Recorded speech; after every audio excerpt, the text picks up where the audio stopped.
5 foot উচ্চতার মানুষের চুল কাটেন 3 ফুটের প্রতিবন্ধী রবিউল। অভিনব কায়দায় চুল কাটেন সে। প্রতিবন্ধকতাকে পায়ে পিষে এভাবেই চুল কেটে জীবনযুদ্ধ চালিয়ে যাচ্ছেন রবিউল ইসলাম। অন্য সবাই যেখানে প্রতিবন্ধকতাকে পুঁজি করে ভিক্ষার পথ বেছে নেয়, সেখানে সবার চেয়ে আলাদা রবিউল। হাত পেতে নয়, বরং মাথা উঁচু করে সম্মানের সাথে বাঁচতে চায় সে। প্রতিবন্ধী হয়েছে কি হয়েছে, কারো মাথার বোঝা হয়নি। ভালো ভালো লোকও হাত পা দেখায়, কিন্তু রবুল ভাই কখনো কারো কাছে হাত পা দেখায় না, তাই পরিশ্রম করে খায়।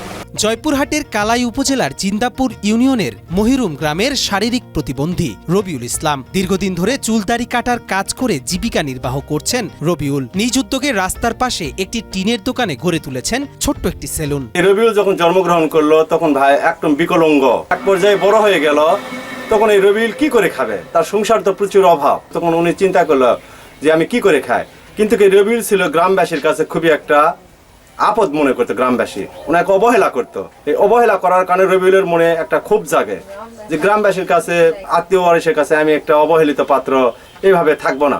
তখন রবিউল এখন আসে, রাস্তার ধারে তার বরাবর জায়গা ছিলন দেয়, মেঝেতে মাটি দিয়ে উঁচা করে তার উপর ছেড়ে মানুষের চুল দাড়ি কাটে, মানুষের সৌন্দর্য বাড়ায়।